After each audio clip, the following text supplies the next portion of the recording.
A lot of people ask me when I made the decision to become a horizontal trader and chocolatier. And there wasn't really a moment where I made that decision. It was more like a point of no return. I'd already gone far enough into the journey that there was kind of no turning back. And that journey started when I was doing my master's at York in Science, Technology, and Post-Development Studies. It was a Master's of Environmental Studies.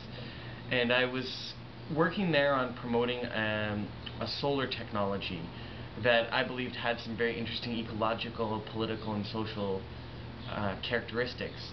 And while I was studying at York, we went on strike, and during that strike, a friend of mine recommended a book by a guy named Gustavo Esteva.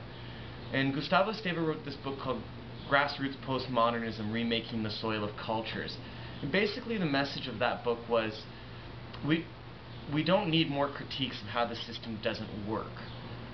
We need more example of the alternatives. There's plenty of critiques. What we really need are the stories and the examples of the alternatives to development.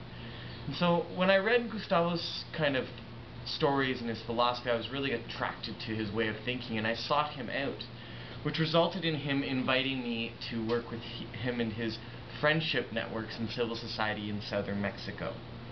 So in 2002, I loaded up my van with the solar technology and anything else, and I drove down to Mexico. And I began working in Cuernavaca with a guy named Cesar Añorbe, who's the designer inventor of a dry composting toilet. And the way that Cesar shares that technology is a very special thing in itself. He doesn't sell it and he doesn't promote it. Through the fostering of good examples and giving workshops that allow people to actually make the technology themselves locally throughout Mexico and throughout the world, he participates in a type of civil society technology project that is more described as commotion and contagion than selling and promoting.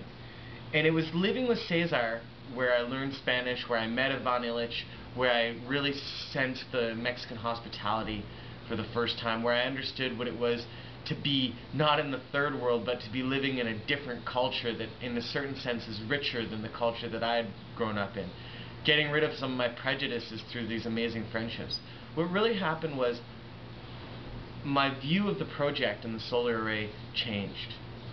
I went from the idea of the technology being the ends and getting it out there, and the means being my newfound friend in Mexico, to the means being the technology and the ends being discussions in civil society, renewable energy, and anything to do with ecology.